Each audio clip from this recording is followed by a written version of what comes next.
Big Steve back with us again on Straight Facts. How are you, mate? You good? Yeah, man, I'm good. Are you? Yeah, I can't complain. Can't complain. There's a nice little bit of preseason football. Prem starts in 3 weeks. Yes, loving it, mate. Absolutely loving it. Health's good. Weather's all right. Can't complain at all. And it's good to have you back on the show. Lots to delve into today with big city signings. Gvardiol on his way, record fees we're talking. We're going to be chatting about the Saudi money coming in and getting some opinions on that now that the Scousers have joined the party with that one.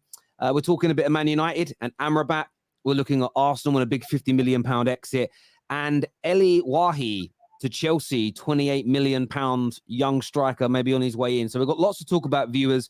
Any questions you've got for Steve, send them in. Of course, we'll prioritize our member chats and super chats and put them across to him. Hit like buttons, subscribe as well, and click the bell notification button. I wanted to start off actually with a little bit of the Saudi stuff because it's interesting. Everybody wanted, especially the Jamie Carragher's of this world, the Gary Nevilles, they all wanted Chelsea and the Saudi League to be investigated about 2 weeks ago when Chelsea was selling players there. We've seen a lot of Liverpool fans over the years condemn the money that PSG have got, slam the money that City have got. They've already started campaigns that Man United shouldn't get the Qatari owners. That hasn't even been agreed. But now we see their greatest, in their eyes, their greatest ever player, Steven Gerrard, become a manager out there. Their greatest ever Premier League captain, Henderson, has joined them. Do you believe that the Scousers will still be calling for investigations into that money? Also, 40 million maybe on their way in from Fabinho. What's your take on it? Because I know as a City fan, you get so much stick from Liverpool fans for where your money's come from, the region of the world your owners are in. What would you make of their club accepting 50 odd million from them and their legends joining that league? Just got to be consistent, haven't they? You know, they like to talk a lot about what's right and what's wrong in football, and what's the right way of doing it and what's the wrong way of doing it. Well, you've got to practice what you preach, innit? You know, Man City are wrong to take the money from oil. Man City are wrong to do this. Chelsea are wrong to sell players to Saudi Arabia. The regime is this, the regime is that. And they start going off on one. And then Stevie G, takes a big chunk of dough. And Hendo takes a big chunk of dough. And then all of a sudden it's quiet over there. So I don't know. Let's see. Let's see if any ex-Liverpool pundits or ex-players come out and call it out. It is what it is. These things have a habit of biting you on the arse. It's all right running off with this opinion, but are you just running off with the general consensus of what everyone else is saying, or do you genuinely mean it? If you genuinely mean it and it comes back round and you have a moral stand on it, then I've got to respect it. But football's full of these opinions these days. These guys on these shows that will rip me apart for Sheikh Mansour coming into Manchester City, but soon as Qatar's linked with Man United, they've got Arab headdress on and they're outside Old Trafford with a sign saying "We want Qatar." So that's the state of modern football as it is. There's a lot of people like to criticise behind the keyboard, but when it actually comes down to it, deep down, we know what they want, and it is what it is. But like I say, Liverpool fans, they're very, very opinionated. They've always had an opinion about certain things, and that maybe it's different because it's Liverpool. I don't know. Maybe it's a Scouse thing. It might be different. You don't get on your own players' backs. But let me tell you this: if Ryan Giggs or any of them boys from back in the day, Neville and that, had jumped on that bandwagon, I'm sure them Scousers would have had something to say about it. But we'll see. I agree. I've got no personal issue, same as I didn't have an issue with Chelsea doing it. I have no issue with Liverpool selling players to that region of the world, taking their money and reinvesting it into their club. But I do agree with you completely. The hypocrisy stinks to high heaven. I haven't seen Jamie Carragher come out and condemn it and ask for investigations on Liverpool's part to make sure it's all above board and all in good standing. It's silence. And I understand that some of these pundits have friends and connections at clubs and they don't want to call them out. I understand it completely. But that's why I've advocated for ages. Keep your mouth shut. You can't come out and condemn or slam money from that region in one side of your mouth and then stay quiet on the other when it's somebody connected to you. We've seen it last season where Arsenal fans had a sign in their stadium saying, say no to oil money. The stadium's called the Emirates. Because money come from the Emirates to pay for that stadium. They're still your shirt sponsors. It's just hypocrisy and it smells. When Newcastle took over, got taken over by the Saudis, I must have been in about 10 different spaces where people are like, Terry, you're going to condemn it because of the human rights records and everything else. And I said, look, I know there's definitely issues within those nations. I think most countries around the world will have different problems. You know, America have got cities that don't have clean drinking water. Look at our government's done to people and kill people with austerity. I don't even want to get into it. None of us are sitting here in the modern day world or historically and the whiter than white, cleaner than clean. I just think Terry, right? I was having this conversation. Sorry to interrupt, but it's all right, mate. I just feel that football now, it's just the football banter levels are just beyond anything I've ever known. Because when I was growing up, you bantered each other's teams, you bantered each other's areas. You was a Scouser, you was a Manc, Liverpool, United, City, whatever. You all had a bit of banter. But now people are bantering each other's sponsors. People are bantering each other's colours of the seats of the stadium. People are bantering each other's training ground, bantering each other. It's just bullshit, mate. And it's like grown men fighting over how good or bad a shirt design is. Yeah, I don't understand. Your trebles, it doesn't count because you've been charged by this and you've been charged by that. And I just think to myself, is that what football's about these days? Is that what it is? Point scoring? You know, people trying to this and trying to that. Someone said to me, your treble doesn't count because you're going to get charged with it. I said, all right, have we been charged? No, but you're going to get charged. I said, and how do you know that? Well, I've read the emails. All right, so you've read the emails online, but, you know, everybody, you know, this is how pathetic it is. And it's like, I said, send Will Smith round the Men in Black, one of them memory erasers, and just erase my memory and that. And then that's the only way that it doesn't count for me. Because I definitely saw it. I definitely lived it. I've definitely been there, but I just think, come on, man. There's a period where grown men have got to look at themselves and think, do I want to talk about football? Do I want to have banter about football? Or do I want to pretend I'm a lawyer and a financial advisor and start giving people grief on the internet? Because that's what's happening now, mate. That's what's happening. Man, I agree. And as I said, when people wanted me to condemn Newcastle's takeover, and I said, look, I know there's issues that people have with it. I said, but I'm not going to be a hypocrite. Oh, what do you mean hypocrite? I said, well, would I walk away from watching football as a fan, covering football as a job, and would I stop being a Man United fan if another nation from that same region took over my club? The answer is no.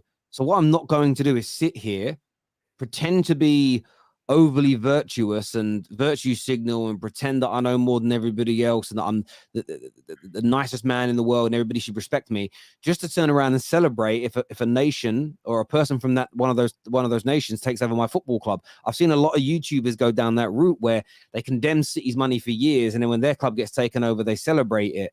I just don't want to be one of them people, and that's my issue with a lot of this. It's all about trying to look good, you know, take things away from other people. And some of it's even not even about there was a Liverpool fan yesterday who put a post out where he added about 100 million to Man United spend since Ten Hag has been the manager. He wrote that we haven't achieved enough in the 2 years he's been here. He's only been here one. And he included 3 players that haven't kicked. 2 of them haven't even signed yet. And none of them have kicked a ball professionally. And it's like, so you're having to go at Mount, Onana and Højlund, having not won the Premier League, when they haven't even kicked a ball yet. And it's almost, banter has become so bad, so poor, so boring, so over-egged. It's crazy. We had it with Man United last week, and you did a bit of it, and you it was funny in the beginning. There are still people a week later saying to me, oh, Terry, Man United have cheated like City. Well, 1, City haven't been confirmed as cheating yet. 2, Man United didn't cheat. There's no alleged breach of rules or doctoring accounts or creating a fake sponsor. Man United just lost too much money. That isn't cheating. That's just they had a really bad financial year and they lost more money than they were permitted to under the regulations of FFP. But it was so minuscule. There was no ban from Europe. There was a small fine. There was no cheating involved whatsoever. People don't even read articles and they banter. It's honestly, it's crazy to me personally. And again, I've covered the City stuff and I'll talk about it, but I'll put it out there. But I've been very consistent in every video. And I know that you've seen them where I say, look, if they're found innocent, I'll back them. If they're found guilty, I'll condemn them. This is what's being said. We're talking about it, but they haven't been found guilty yet. And I don't know. I know there's some people enjoy that kind of banter, but for me, it's just becoming tiring, you know? I get it from a City point of view. If listen, we're winning everything. We're winning titles after titles. We're winning trebles, winning European Cups. There's now else anyone can banter us about apart from this. So I get it, but it's just funny. I just think, you know, I've had all the banter years when I could get bantered, and I mean, we had nothing to say back. We were shit. We were terrible on and off the pitch, destroyed, and it was hard to live through. Let me tell you. So someone's putting 115 on my post. Seriously, does not upset me. You know what I mean? Somebody saying, Steve, you've got a bald head and you cheated, does not upset me, because I'm living the dream at the minute. I don't care. I'm going all around the world watching the best football I've ever watched, watching my team dominate everybody else's team. So if that makes them feel better, carry on, you know, but it ain't going to change my life. It's definitely not going to change Sheikh Mansour's life. And Man City are definitely not going away. So it is what it is, lads. They're not. These are comments I like, though. Where's it gone? Where's it gone here? It says, why are we talking about United? Nobody's interested. You've literally got my manager's name as your heading, bruv. You're definitely. Mate, I'm not allowed to talk about United, you know that. So for 20 years, Man United ruined my life, yeah, and when they were good. But when they become shit, all of a sudden, I can't talk about it because I'm obsessed with United. So that tells me, I always love that. When I hear somebody say that to me, you're always talking about United. I know then he's upset.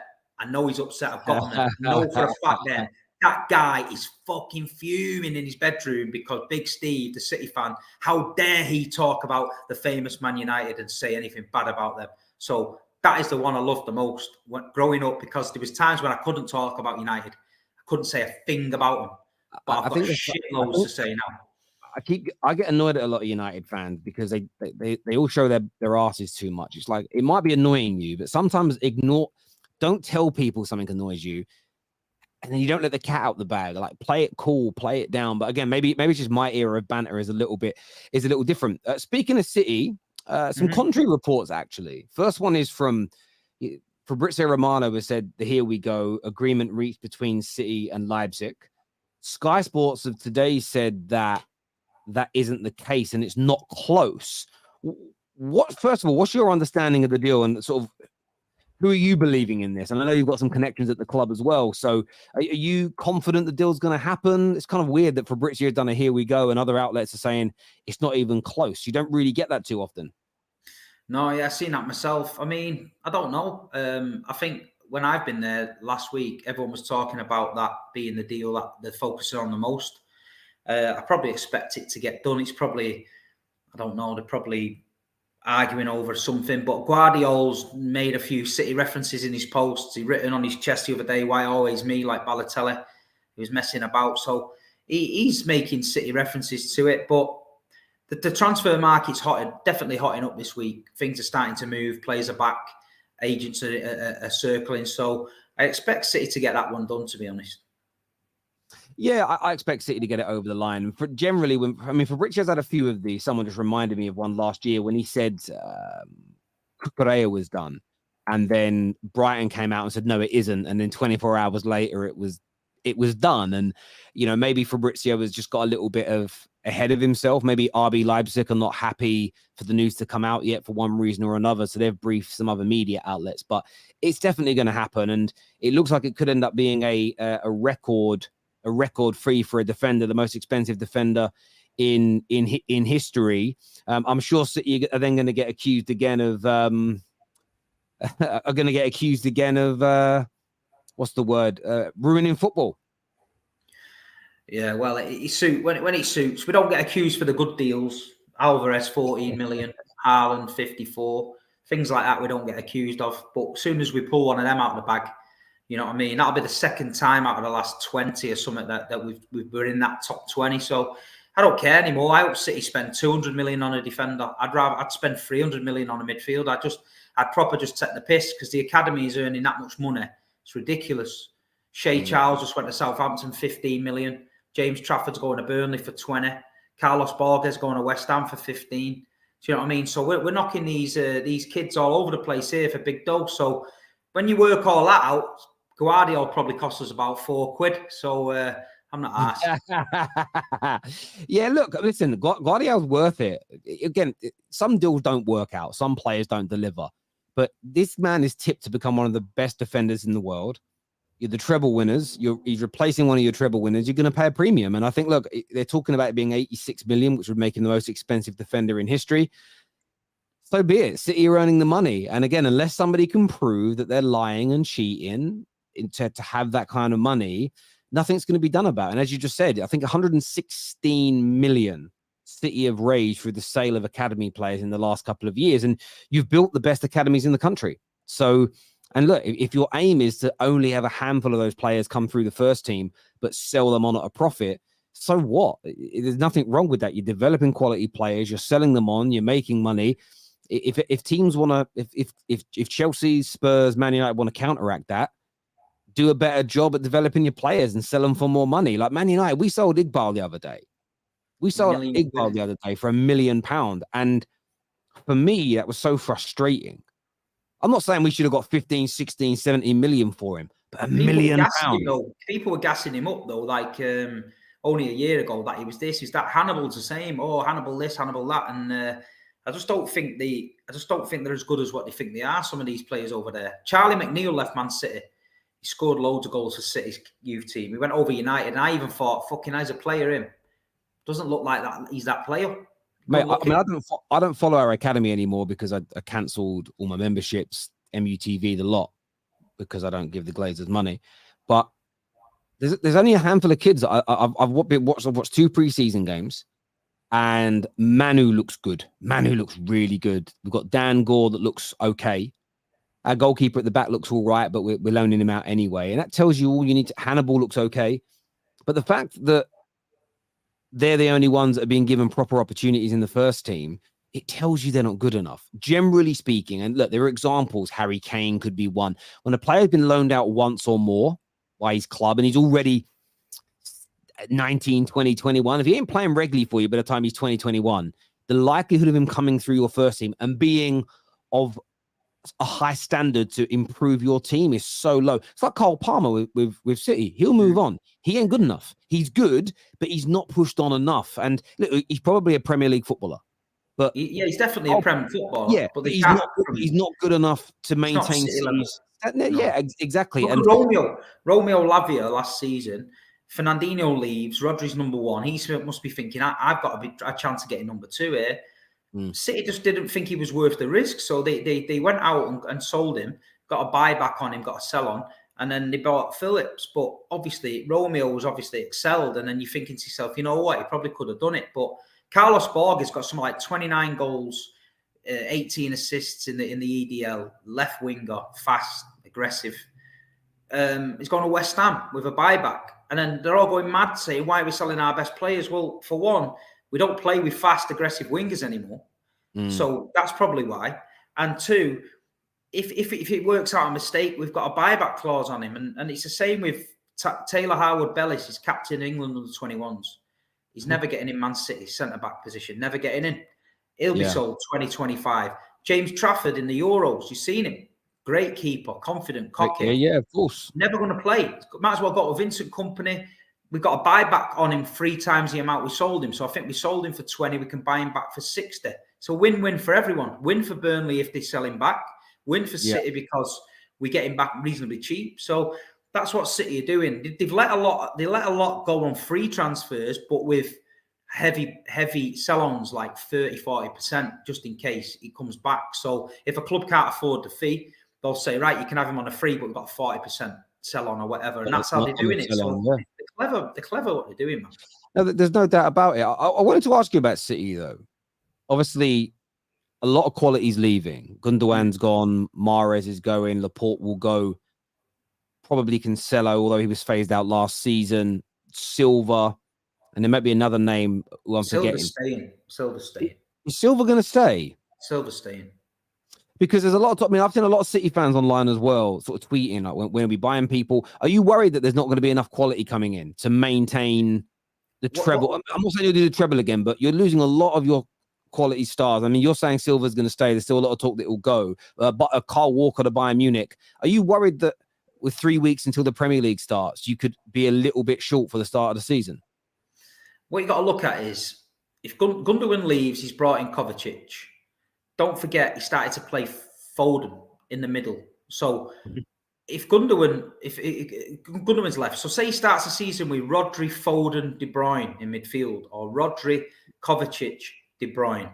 So is that a drop-off if Phil Foden goes in ahead of Gundogan? In my opinion, no, because it's a different dimension. Right back, Kyle Walker didn't play towards the end of the season because John Stones was playing right back inverted. So is that a drop-off? No, because Kyle didn't play. Riyad Mahrez on the right wing. People aren't talking about this. Alvarez. So if Riyad Mahrez goes and you've got Bernardo Silva and Alvarez as your right winger interchanging, that's not a drop-off. Bernardo can go into midfield instead of Gundogan. So there's all sort. The thing is with City, they've got a lot of these players, but a lot of them can slot in other positions and work it. Foden can play on the left. Grealish can play on the left. Palmer can play on the left. James McAtee had a year at Sheffield United. He's back floating around. Will he get a chance? Don't know. But I do think they're going to strengthen. I do think if Laporte goes and Gvardiol comes in there, we've not lost anything at the back because Laporte never played. Nathan Ake, Akanji, Gvardiol, Diaz, Stones, and we're going to play with that back four of centre-backs. So that looks okay. If Cancelo decides he's got another chance and he stays and Walker goes, is Cancelo, could Cancelo play on the right wing? I think he can. You know what I mean? So I think Pep knows what he's doing, but I think the thing is with Man City, what you've got to understand is they make sure everything's right. And last season they lost Zinchenko, they lost Jesus, they lost Sterling and Fernandinho, and everybody went mad. They went mad. We haven't replaced them. We bought Haaland and Alvarez, and we got Stefan Ortega, the goalie. So we never replaced Zinchenko. We never got a left back. We got Haaland in as a 9. We never got anyone to replace Raheem Sterling, even though they wanted to crying out for a winger. And we never got anyone in to replace Fernandinho. We just used Rodri. So it's not panic. We don't panic. It's not panic stations. I get from outside looking in, you're thinking if you lose Gundogan, it's a massive hole. But it's not when you've got Phil Foden, Kovacic, Bernardo to step in that role. Do you know what I mean? Gundogan had a great season, but I'm not worried. I'm not overly worried. I think City will add Gvardiol. I think they've got Kovacic. I think they'll add one more, maybe a wide man. And it won't be a winger wide man like someone who's got pace and power. I think it'll be somebody that keeps the ball. And then I think City are good to go then. Yeah, look, I understand that. And it could, I just look at it from a rival point of view. And I said on my video the other day, look, this could all be planned. This could all be taken care of, and they're completely relaxed. But I think if Bernardo Silva stays, my opinion changes slightly. But if he was to leave as well as Walker and Gundogan and Mahrez and Laporte, the hope, and it is hope as a rival, is that, there's just the depth. Not the first team. I think first team wise, you'll still be as strong. The one thing that reads good, though, is the depth. And what was so frustrating about playing you last season and in years gone by is, say you keep Mahrez quiet, then Bernardo Silva comes on, or vice versa. In the middle, you were able to bring on quality. If that depth's a little bit less this year, if the depth isn't quite as good, because I don't think Kovacic is as good. I don't think he's anywhere near the level of a Gundogan, as an example. No. Kyle Walker, as much as you may play someone else in that position, the amount of times that man saved you when, someone broke away, his recovery speed isn't there. Those little things, I don't think it makes City challengers for the top 4. I still think you're your favourites for the title, but I just think it makes you slightly more gettable and beatable, and hopefully gives everybody a bit more confidence. However, they can't be stupid and start writing you off thinking that's going to be easy now to beat this City team. I think that's a little bit over the top, but I'm just intrigued to know who you've got coming in to replace some of these individuals. And as you say, Bernardo Silva, if he stays, that's one thing. But to lose, if you lose, that'd be the biggest issue. If you lose Walker, Silva, and Mahrez from your right-hand side, that is massive, because they're arguably 3 of your greatest ever players, and to lose them all in one summer, that's hard to replace unless you're bringing in equal quality. I know you've got a good bench, I know you've got a good academy, but there's a lot of depth there that could go missing, Yeah, I mean, Riyad, good money for Riyad, in my opinion, at that age, 32. Yeah, very good, very good. He had a good season, but he didn't play every week. Gundogan, left us on a high. Bernardo was the one where we'd feel it more, I think. I think if Bernardo went, because of where he can play and the energy he gives us and the way he can slot into midfield late in games, just gives us that energy, see us over the line, go out wide if he needs to. He can play left back if he needs to. I think Bernardo will be a massive loss, but I'm told that he's staying. I'm told that that's sorted out. So I'm not overly worried. The younger fans will panic a little bit with it, but I think City know what they're doing. I think Pep knows what he's doing. He keeps a tight little squad together. Just one or two here and there. I think you'll get Gvardiol in and Kovacic is already in. I think you get one more, and I don't think you're going to get any more than that. Yeah, it's going to be very, very interesting to see. Look, as a fan, I think it creates great questions around City in the lead up to the season, but you're still the favourites. As far as I'm concerned right now, even with what Arsenal have done, I can't look beyond. If someone asked me to do predictions now, the one place that I'm putting, I mean, it's funny, people call me out saying I'm predicting City not to win the league. I haven't even said that. I still make you my favourites to win it, but we'll see what happens with the depth and who else comes in. You know where you guys are. You've got the 100 million for Declan Rice still sitting around. You're going to spend 80 odd on Gvardiol. You've got that 100 million you bid for Rice. That's, for me, that's the worry that then goes into. There was talk about Rafinha the other day as an example, but that's been kind of played down. Yeah, Dani Almo's been mentioned. I quite like Dani Almo. Look, he ain't as good as Riyad Mahrez, but someone of that skill set playing for Pep Guardiola could potentially do a job. The Spanish connection there as well. So it's going to be very, very intriguing. Someone here says Gvardiol signed, didn't he? Well, look, Fabrizio Romano has said the deal is done. Here we go. The agreement is done. Sky Sports have said it isn't done or not close yet. My opinion is, I think it is, but there's a technical reason why either City or RB Leipzig don't want the here we go right now. So they've probably briefed the media. We saw Brighton do this last year as an example. So it's going to happen. I think he's going to be a City player. I'd be quite relaxed. This year says City signed Gomez for Zinchenko, but it didn't work out, is what GU says here.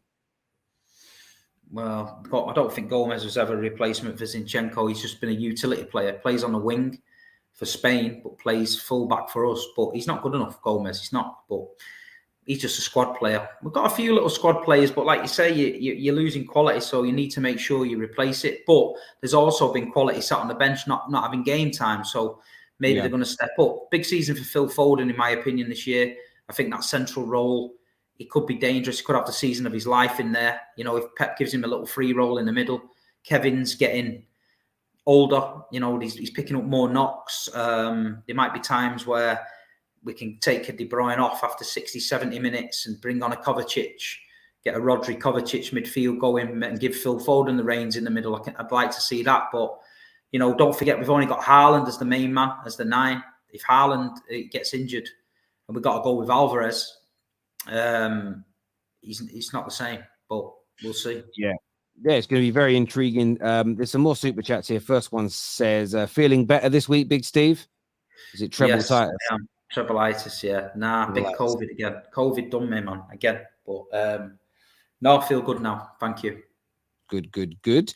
If Man City get caught cheating for breaching FFP rules, would you put your hands up and admit your trophies aren't as valid as you think they are? Listen, it's all if buts and maybes. If we get caught doing anything wrong, then I'll be the first one to come on here and wonder why we're doing things wrong. At the end of the day, it's my football club, and if someone's been doing anything wrong, then I want to know why.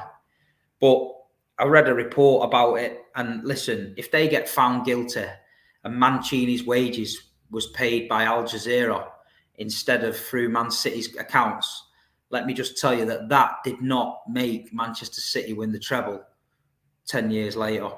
So it is what it is. We won it on the pitch. The staff, the players, everyone won it on the pitch. If we get found of inflating transfers or bringing in money we shouldn't have been doing, and it went towards players and then we won things on the back of that, then that's a whole different conversation. But the charges I'm looking at are administration ones of where money was paid to image rights and things like that. And at the end of the day, you know, where do you stop with it all? But I'm not a lawyer. I'm a football fan. I'll cross that bridge when it arrives. But on the other hand, if Man City have found innocent, I expect every single person that sent me an emoji or a 115 to come back on and send me an apology, and then we'll go from there. This here says, in my opinion, Man City are not as strong as they were last season, and there is going to be a challenge for the title, is what Casey still believes. This is it. Everyone's entitled to their opinion, but they said that last year. Nottingham Forest 1-1. City's out of the title. They ain't good enough. But we came strong at the death and we won it. So, listen, I think it's going to be tough this year, be harder this year than it was last year, in my opinion. Yeah, I think it's going to be people like that are not going to be daft. So, I think it's going to be a tough season. I think, it's going to be tough, really tough. I'm excited. Thanks for the super chat, Casey. Qatar positivity got people spending. Maybe. Can a shark survive a cannon? Well, it did last year. Yes, it did last year. There's no doubt. Anthony here says, has the preseason games so far showed or changed your opinion on who from Mount or Kai Havertz will have a good season? Havertz scored yesterday. No. Again, I would be very... I didn't watch the game. I was meant to get up and watch the games, both Chelsea and Arsenal's games last night. And then I woke up at 1 o'clock and I didn't feel so great. So I went back to sleep, getting old. But Mount hasn't played with our first team yet. So again, I've not really put much stock into any of it. Equally, it was funny seeing the compilations from the MLS All-Stars trick thing. But again, I didn't think anything of it. I didn't put any stock in it at all, but that's just me personally. But there we go. This here says, afternoon, guys. Hope you're all well. All this panic over City is premature. Unfortunately, we know they are pretty good at recruiting. They will buy quality, is what David Gardner says here. And yeah, I think most people agree with you, David. Steve kind of said that on the show. I wanted to ask about Chelsea, actually. Chelsea are reportedly on the brink of putting in a bid for the Montpellier striker, Wahi. And it could be as high, they say, which could be as high as £28 million. Is that the profile of player they should be looking at? I mean, I don't personally know too much about him. From what I can tell, he's only 20 years of age. Another very young player that they're looking at. Played about 100 games in his career, 91 of them for Montpellier in League R. Scored a lot of goals last year, 19 goals in all comps, 10 the year before that, 28 million. Is that the kind of quality that they really need to get back into the top four, maybe even, trophy winning contention? Or is it just, or is it another, just too many young kids they're buying? What's your take on it, mate? I just think that they just need a bit of stability there now. I think last season was a mad one. It was wild, all the spending that they did.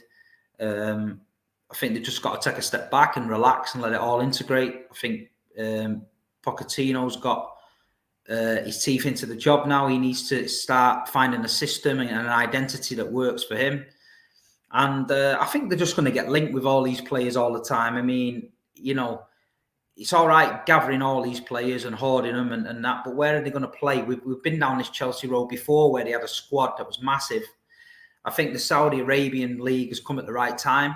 It managed to. We talked about the deadwood and who was going to buy them, and basically these guys turned up with a dough and just cleaned them out. So they've done well in that respect. But they need a big season. Chelsea last season was poor from them. It was a bit of a mad season with what went on with Abramovich and all that and stuff. So it hasn't been good times over there. I think they just need to settle down now, get back to being Chelsea, start playing football, start just relaxing, start it, the whole process again and see where they end up. I mean, Nkunku scored the other night. I seen him score a goal. That was a decent goal. He's a good player.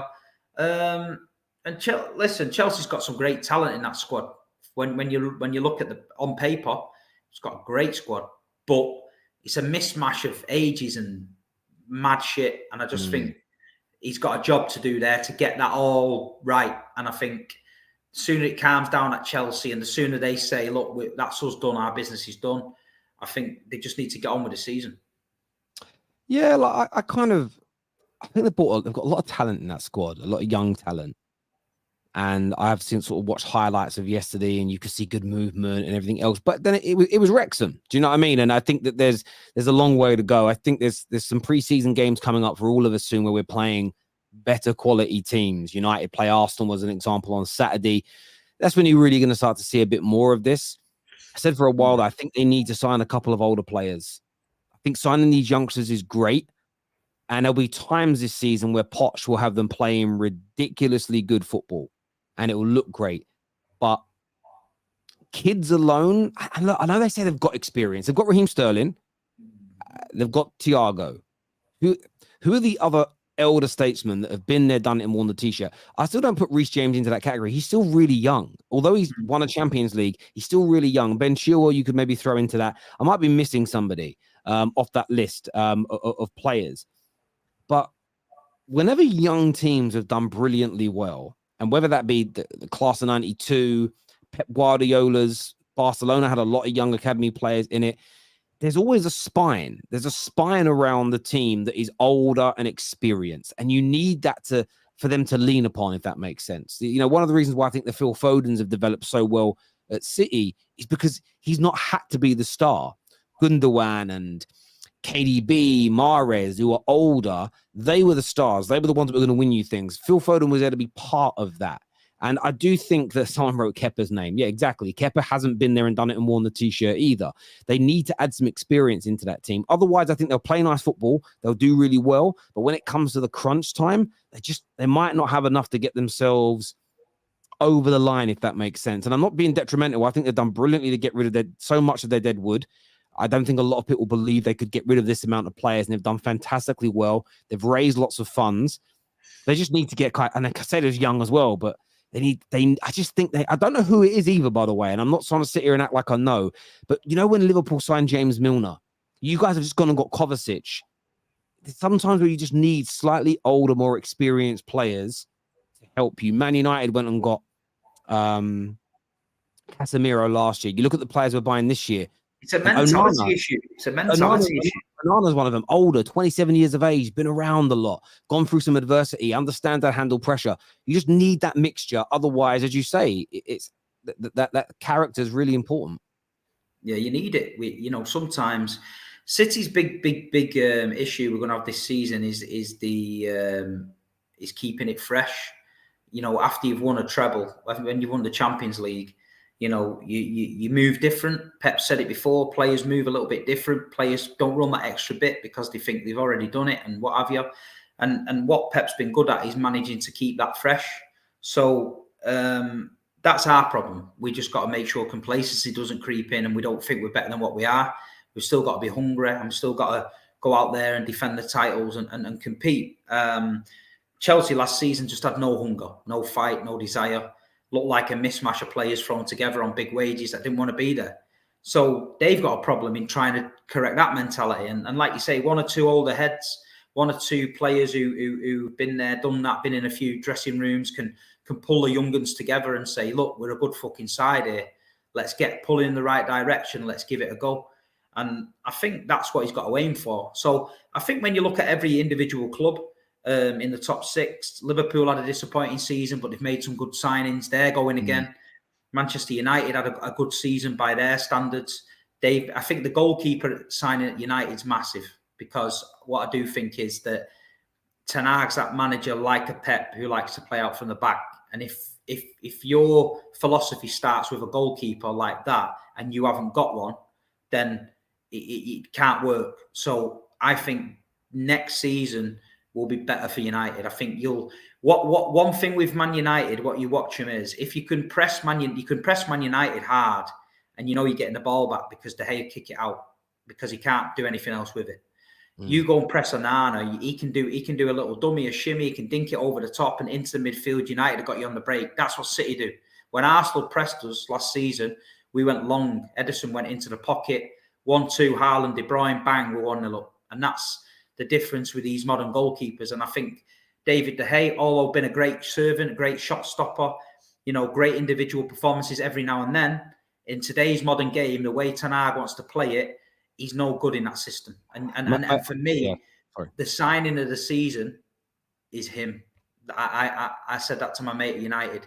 watch, because I remember Arsenal signing Ramsdale and people were going, well, fucking Ramsdale. But he changed them a lot because he just was better with his feet. He changed the whole system, and Arteta knew the most important. Why do you think Pep Guardiola went into Manchester City and Joe Hart, after the first 6 or 7 weeks, he realised he wasn't it? And he was the fans' favourite, Golden Glove winner 4 times on the bounce or something. And he got rid of him for Claudio Bravo because Pep Guardiola knew the most important thing to play in his system was the keeper, and he bombed him out. And I think United last season, Ten Hag couldn't really bomb him out, so he's waited a season, let him go. Onana's in, and I think United will have a good season, mate. I think listen, everything you've said there about the way it would change how we play is massive, and we have a very good team.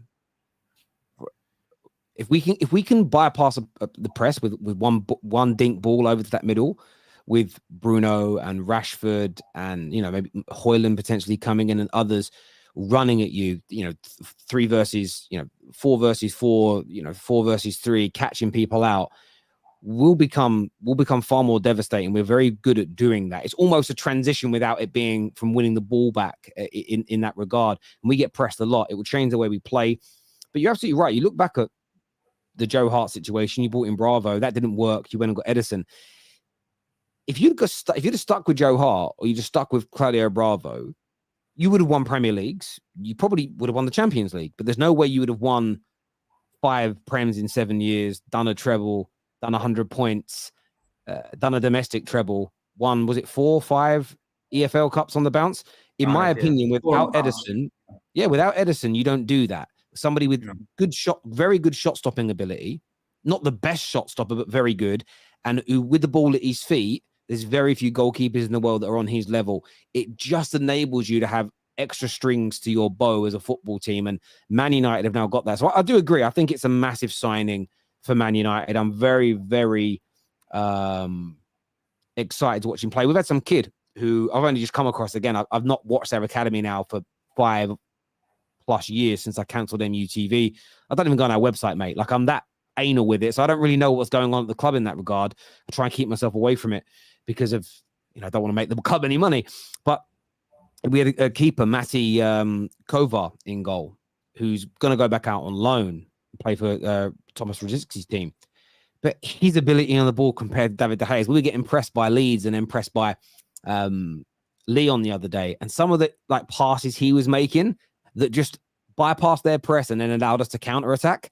It was so weird to watch my team be able to do that because we've not had a goalie. I've watched Liverpool and City and Arsenal and so many others be able to do it. And I've been so jealous now for 4 or 5 years. So yeah, very, very excited about what the future looks like there for us. And if we can also add Amrabat as well, which is a player that I really believe we're going to get him based on this, all the Italian articles about Man United buying players this year. The only one where the British press and Fabrizio didn't pick up on it was Kim Min-jae. They were like, no, I don't think it's happening. All the others, they haven't agreed completely with how advanced things are, like the Italian press say, but they've kind of kept it alive. And I think we could add Amrabat to our team. Højlund looks really good, really talented. Mason Mount, I'm still not sold on, but my manager likes him. I think we'll have a really good season. A lot of United fans are talking about we'll struggle to make top 6. I have no idea what they're talking about. I think they're talking absolutely out their backsides. I really do. No, I agree. I think they'll have a good season. I just think that's it's an actual important part of the jigsaw that people overlook, and I see it a lot with City. That's why when all the young guns get on the case of Edison because he does something mad, you just don't see all the positive things with Edison. The amount of times where teams set up man for man across the middle, stop Rodri getting the ball. Stop Grealish getting the ball, stop Mahrez getting the ball. Right, well, we all set, yeah. But then, against United in the FA Cup final, first minute, where's the ball gone? Long ball over everybody, bang, and then it's in. And against Arsenal, long ball, Haaland off his chest into De Bruyne, goal. Bayern Munich away. John Stones in his own box, long ball right over at the midfield. Haaland one onto De Bruyne, 2-touch, bang, goal. And that's because we can play over that press because Edison's so good at it. But I just remember pressing United and De Gea panicking and putting it in the stand. So if I'm Pep, I'm saying just get on him because if they lose the ball, if they don't, they'll go all the way back to De Gea, and he will definitely give you the ball back. And that's how it is. The reason that Inter, even though you only won by 1 goal margin, the same as against us, the reason why Inter were far more in the game in that final was because of Onana's kicking. If Onana was playing for Man United in the FA Cup final, it could have been a very different game, because we gave the ball away in that match 17 times. And that weren't even when you were pressing us that hard. It was De Gea just not finding people 17 times. Here's a key thing, what I'm going to tell Man United fans as well, yeah. He's going to make mistakes because other players won't be on his wavelength. So when he picks the ball up, the first thing you watch Man City do, if Henderson gets the ball, you watch Man City, Diaz, everybody all pull away so he's got the space to do what he needs to do. If you've got defenders that aren't aware of that, and then they're standing within distance of opposition, and Onana's not comfortable giving it him, that's when you're putting pressure on him. That's when you might see him take a few wild swings, and the fans might be saying, "Fucking hell, he's fucking shitting." But it's not. It's the case of it takes time. You can't just bring a sweeper keeper in and expect everybody else to know. Do you know what I mean? That's the key.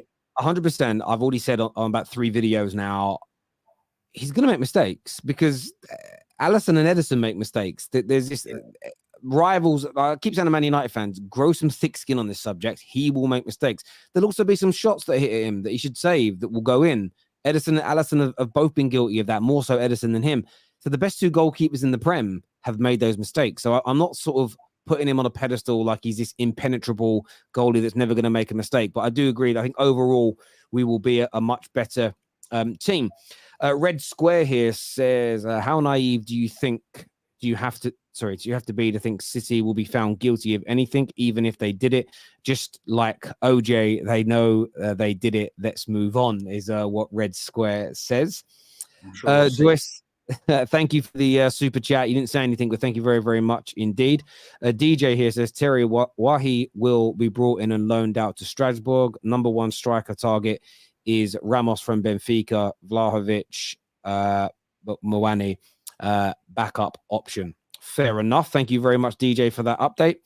Steve, you think Phillips comes good like so many players under Pep in his second season?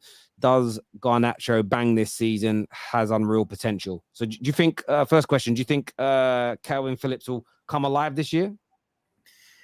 Listen, it's his last chance saloon, I think. We know that quite a few players at City get that first season to adapt. I think he struggled to adapt to it. I think he's got to step up this season. I seen him last week, to be honest, in the training ground. I had a brief chat with him. He was in early. The rest of the team didn't come back Monday. He was in on the Wednesday. And he said he's just looking to get fit, and he looked good, to be fair. So, listen, outside of football, he's a lovely lad, and he's got a lot of time for people. He's just a normal human being. And I don't think I've ever wished a player more well than him. And I feel like he's hard on himself and he puts himself down. And I just feel like this season is his season to shine. And if Calvin Phillips gets in this Man City team and plays regular and does well, there'll be nobody more happier than me. Sorry. Yeah, listen, I don't know. He can do it. I think if you guys would have got Declan Rice, he'd have been moved on.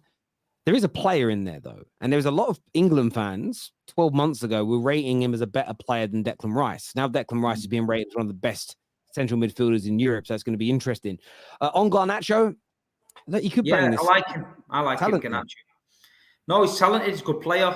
Very direct, gets the ball, puts it on you, and that's the kind of players you want. I think he just needs a season now where it's maybe last 15, 20 minute syndrome with Garnacho.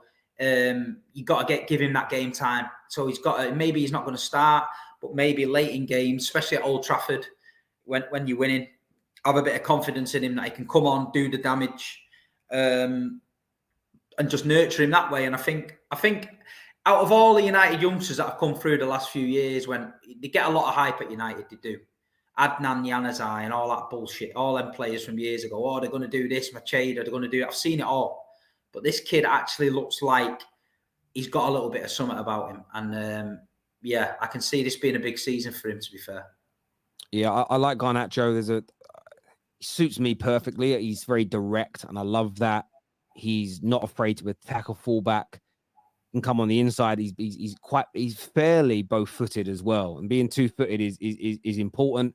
Him and Manu are the two kids It's funny because you are right. There's a lot of it's funny, really. A lot of the Man United fans who don't rate Garnacho really were absolutely creaming their pants for the likes of Chong and Angel Gomez, Yanazai. None of them are as good as Garnacho. I find it very strange that their talent ID is so bad. But yeah, Manu and Garnacho are the two, in my opinion, from our academy at the moment who I look at and I really believe can become first team regulars. What I love about Manu is I remember my dad saying to me when I was younger, if a football player just looks like he's got all the time in the world, it means they're really good, especially as a midfielder. And he just looks like he's got 10 minutes to make a decision. And it's because he's got great he's got a good turn of pace, he's got great weight distribution, and he's able to read a situation and then just use his body to create more time for himself. He's absolutely brilliant. So yeah, I'm really excited about those two. But I also believe that you can't have more than 2 or 3 young starlets coming through at the same time. I believe that you can only really nurture 1 or 2 into your first team. Otherwise, there's not enough game time for them all to really sink their teeth into it. So I think they'll be the 2 that come through and do some bits this year. I hope. I wanted to ask you, speaking of starlets, there's talk that Arsenal are going to push for a deal, £50 million for Balogun. Do you know much about him at all? Do you feel like, I feel like he's better than Eddie Nketiah, but he's not being given a chance, and I can't really understand. I can't understand why they're even thinking about selling him. He had a great season in France. He scored a lot of goals. He's better than Nketiah. Nketiah's fucking nowhere near it, mate. Nowhere near it. But I don't know. That's an Arsenal. I think one of them 2 has got to go. I think Eddie gave Eddie Nketiah a big contract and tied him to a deal. So I don't think he's going to go, but they might freshen it up. Maybe they can sell Balogun and put a sell-on clause in it or whatever they want to do, like what City do. I don't know. But yeah, listen, there's a lot. They've had a good window, according to them. They've got all the players they want. You know, they're moving mad. So, but I've not heard one of them say they're going to win the league yet. Not one. Have you not? So, you not? I don't no. think. No, there's a lot of this confidence of what they're going to do, but I'm saying, look, let's have a bet then. You know, get your money out. No, I'm not betting.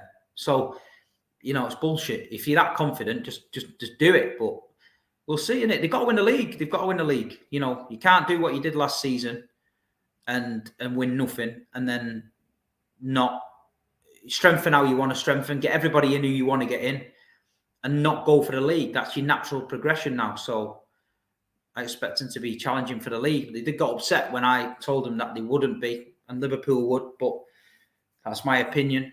But like I say, if there's any content creators, Arsenal out there that want to stick the neck on the line, you know where I am.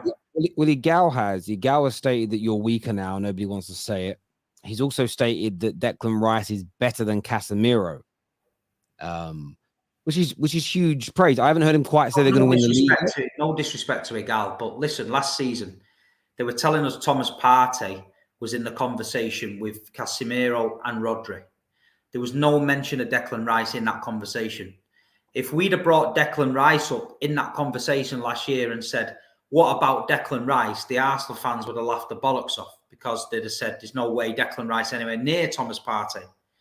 All of a sudden, they've signed Declan Rice, and now Declan Rice is the best midfielder in the world. They're doing raps and moonwalks and Rice, baby chants and shit like that outside the ground. It's great, but are you going to win the league? That's all I want to know. You know what I mean? I don't care about dancing in the street. Don't care about moonwalks. Don't care how many fucking T-shirts Don Robbie's wearing with Declan Rice's head on. I want to know you're going to win the league. You know, but nobody's willing to put that out there.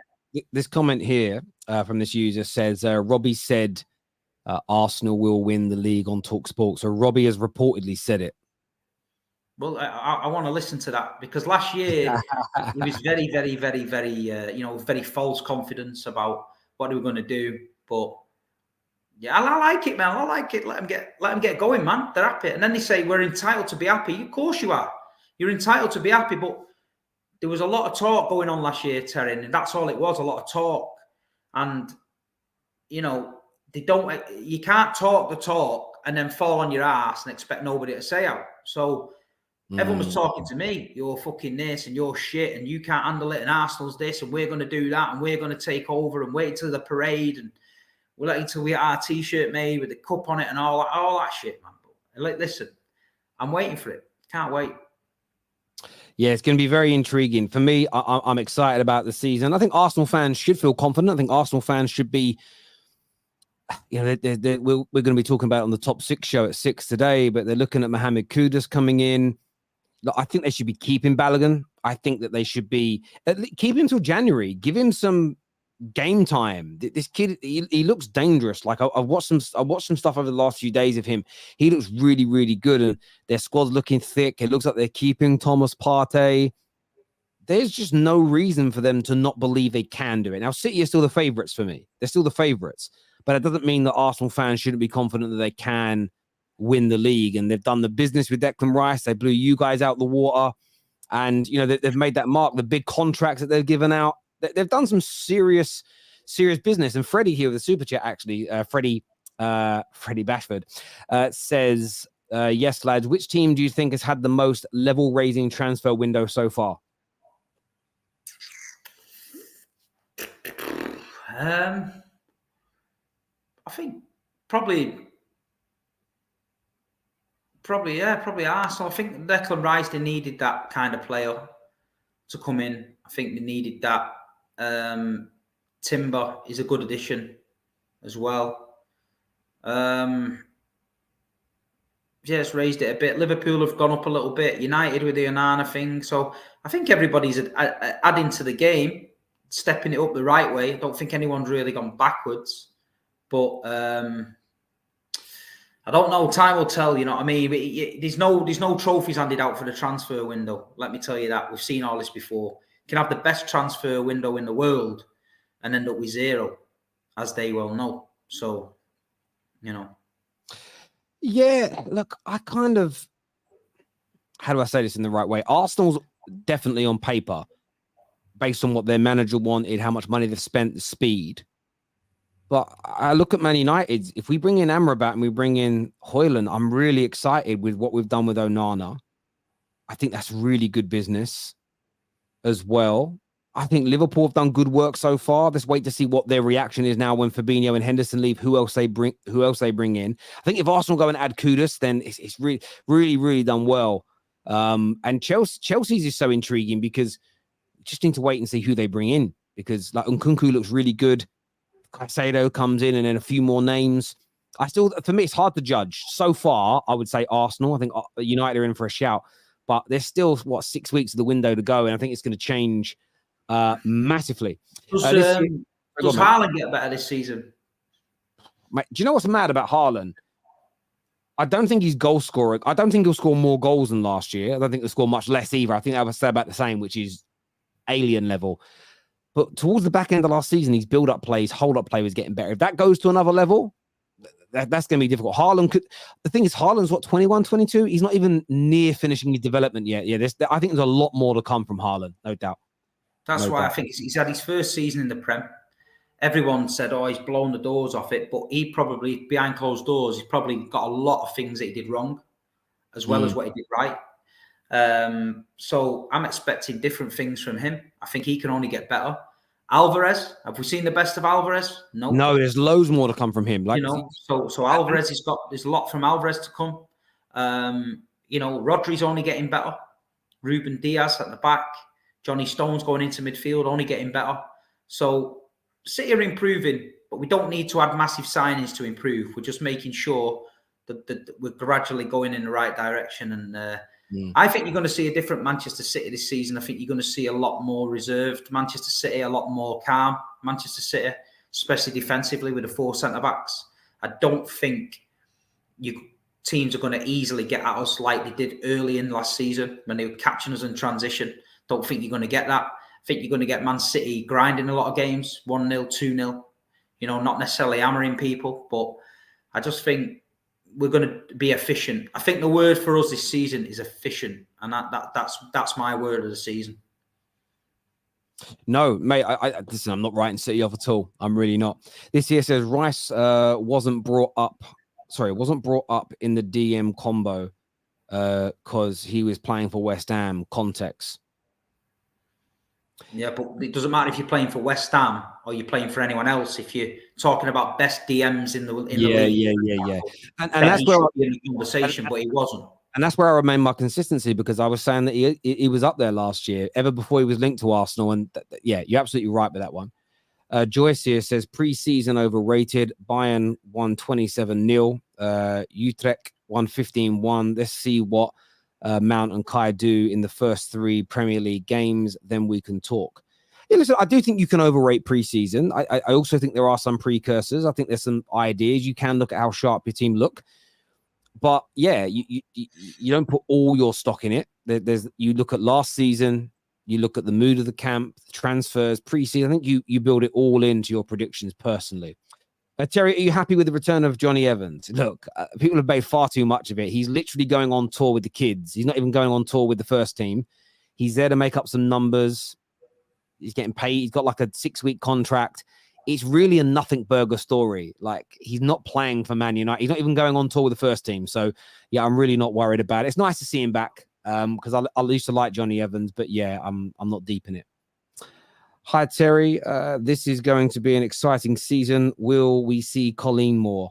I'm sure Colleen will be back on the shows next season doing her thing. Yeah, I'm sure. So yeah, I'm sure she will be. A big issue for Arsenal and United, to be fair, is balancing the Champions League. That's we're used to it. City, last season it was amazing when these teams were saying, "Oh, but City is still in this and City is still in that," and wait till they start getting tired. And it's like, we don't get tired, mate. You don't. We just deal with it. We get on with it, and we're used to it. But it will come as a shock for some. But that's why you need your squad depth. That's why you need them reliable players. That's why Arsenal late on last season, when they had that Polish kid at the back, Gvardiol, and that playing, Rob Holding playing, you just knew then it was like, it's not going to happen. Yeah, I hear you on that. GU says, top 4 predictions for next season for both of you. Last year I said City, Arsenal, United, Newcastle, and everyone laughed in your stream, Terry. It's hard to do. I mean, as of now, it's only as of now predictions because the transfer window is not shut, but I would go with City, Arsenal, United, Liverpool. If I'm going to predict now, I'd go with those 4 as things stand right now. I don't think Spurs or Chelsea will have enough. Newcastle, just we said, balancing the Champions League is going to be really big for them. But my mind might change if they end up bringing in 2 or 3 more top quality players, and Liverpool don't. Say Liverpool get rid of these 2 and they don't sign anybody else of any real note, and that's it. No new defenders. Then my mind might change. But I think Liverpool will do a bit more business. How about yourself, Steve? I think Liverpool will finish second. I think City will win it. I think Arsenal will be third. United will be fourth. There we go. This is from Afram Glazer. He says, when everyone didn't expect Arsenal to make top 4, they came second. When everyone expects Arsenal to make top 4, they won't. Mark my words. Listen, if Arsenal don't make the top 4, it will go down as one of the most embarrassing seasons for a top 6 club in Premier League history. To go from more than being top of the league for 250 days and winning fuck all. No, I think it will be more embarrassing because they started last season with, I would say, the vast majority of football not expecting them to even make it into the top 4. And yes, they threw the league away at the end, but they still had a season that was transformative. They went on to another level. That season has got them back in the Champions League, more money. They've gone out and broke their own transfer records. They've had a fantastic window so far. To then go into this new season and completely flop and not even re-qualify for the Champions League and to win nothing, that would be far more embarrassing because of the hype that's surrounding it now and the expectation. So listen, if that super chat comes true and Arsenal fail to make the top 4 this season, it will be beyond embarrassing, in my opinion. Massively embarrassing if it happens. Viewers, what do you think? Let us know in the comments section below, based on that super chat, of course, before someone clips it up and makes it sound like I said that they're going to have the most embarrassing season ever. It could be if that doesn't happen. What does this say here? Not happening. Oh, look, I don't think it's happening, and nor does Steve. We both just predicted that not to happen, but if it does, hugely embarrassing. Why would it not be embarrassing? Sorry, we've done that one. Diaby to Villa, Emery's next Pepe. Yeah, I know City looked at him. They had an end of season documentary the other year, and it showing you the boardroom and the players, and they were talking and they mentioned him. So he is a good player. I've mentioned him on a few streams. Very, very direct. Good signing for Aston Villa if they get it over the line. Villa's made some good signings, to be fair. I think Emery's got a point to prove over there. And I think the rest of the Premier League's strong now. It's not. When people used to say it's a farmers' league, it's a farmers' league. Well, look at the last 12 games in the farmers' league. Look at all the farmers that were getting beat up because they underestimated the farmers' league. So, listen, the Premier League's the strongest league in the world. It's a fact. And when you get to that last 10 games, everyone's fighting like fuck. That's when titles are lost and won, and that's when relegations are settled, and that's when things happen. And that's because these teams don't give up. But you also got to look at it again. Champions League winners come from the Prem. Conference League winners came from the Prem. And, really good strength in the Premier League. There's no doubt. And more and more money is being invested. I'm really intrigued to see the likes of Brighton and so forth in Europe next year, see how well they do. I want a few more of these teams to really go for it and invest a bit more money. But yeah, there's massive strength here. This year says Arsenal have no excuse balancing Champions League, especially after the bigger fist of fry nonsense. We should be gearing up for multiple fronts. I agree. Listen, there's no excuse for Arsenal. There's no excuse for City. There's no excuse for Liverpool. There's no excuse for Man United. There's no excuse for Tottenham. There's almost no excuse for Newcastle with their budget as well. The excuses are done. It's either you're good enough or you're not. Just take it on the chin. Listen, if a team gets 15 injuries next year of their main players, then you can give an excuse. But injuries are part of the season. Everyone so far is having pretty decent transfer windows, and more's going to come. There is no excuses. You either get it right or you fail. It's as simple and as straightforward as that for all of us. I don't think that's leveled just at Arsenal. But there we go. We have another super chat's come in here. It's just come in. I'm waiting for it to come up. It says Man City versus West Ham and Man City versus Arsenal are not 6 clear points. Games in hand and 2 head-to-heads, not clear points for Arsenal. Arsenal 2 points clear. Bob for Mahrez. What does Bob mean? Oh, Oscar Bob, the young kid. Okay, Oscar. Right. I get what he means now. Yeah, listen, Arsenal did throw it away. We know they did. They absolutely did. But there we go. You're not allowed to mention it, though, Terry. You're not allowed to mention Arsenal straight away. You can't, because let me just tell you this, yeah. If Arsenal would have won that league, you would not have heard the fucking end of it from forever. It'd have been the worst thing that could ever happen, right? And these sensitive North London souls that are in the chat now, because I've just said they're going to finish third, you're getting your own medicine, mate. You can't say shit to me. All they said to me all season was, we're going to do this to you and we're going to do that to you. You did fuck all. We wiped the floor with you at the Etihad and we wiped the floor with you at the Emirates.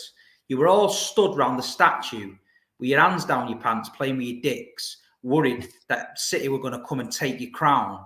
Yeah. And I was stood there mocking it in front of all of you and told you there's blood in the water and there's a big blue shark coming behind you, and you all stood there like bandits, yeah, and agreed with me. So don't get on your high horse on the chat, start crying that Big Steve hates Arsenal. Big Steve talks facts. I went round there and told you what was going to happen. I told you on AFTV, I told you on all the streams, Curtis Shaw, I said you've got a good side and I respect it, but you're not as good as us. So all this confidence you're coming out with, how Arsenal are going to do this and Arsenal are going to do that, you did fuck all. You did nothing. So you didn't back it up. I backed it up. I put my head on the chopping block and told you that Man City was coming. We came all the way through. We danced all over the Emirates and took the piss. We took you down at the Etihad and we won the treble. So it's all right you're signing Declan Rice. Great. And it's all right you're going to win the Champions League and everyone hates Arsenal and all that and people are scared of Arsenal. That's great. But you got to do it. It's all right talking, you got to do it. So at the end of the day, these Arsenal fans who very precious, can't say anything about Arsenal. And bear in mind, Terry, there's nobody been more complimentary than Arsenal than me. There was only one person on the Big Six show that was sticking up for Arteta. That was me. Mm. I went on IFTV when they all wanted Arteta out, Don Robbie included, when he said it was time to go. I was the one that said, keep Arteta. And they said, Big Steve's taking the piss. He just loves Arsenal and all that. But you mention Arsenal now. Oh, God, it's the end of the world. You can't say anything about Arsenal. You must be scared if you're mentioning Arsenal. Nobody's scared, lads. Nobody's scared. We weren't scared of you last season. We're not scared of you this season. You should be scared that you don't crumble and fall on your ass again, because that'll be twice. That's all I'm saying. Isn't it, Terra? That's all I'm saying. AA here says, Steve, it's because you speak about Arsenal with absolute hate. That's why we say you hate us. I don't hate Arsenal. I think Arsenal have done great. I think they've done fantastic. I think Arteta, don't forget, all you boys wanted Arteta out.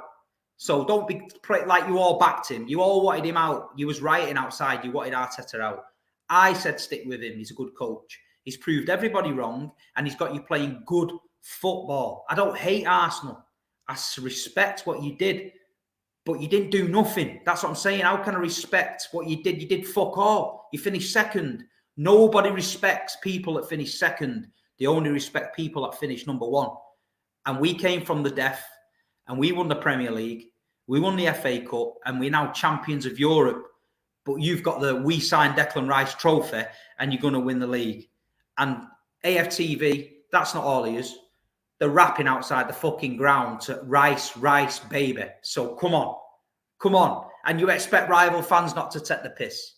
You know what I mean, Terry? If I was outside the Etihad now rapping to fucking Vanilla Ice, people be all over me like fuck. But because Arsenal are allowed to do that, apparently they're happy in that. You like to do that, they're happy. The guy will be there with a voodoo doll next week. He'll be doing that voodoo shit.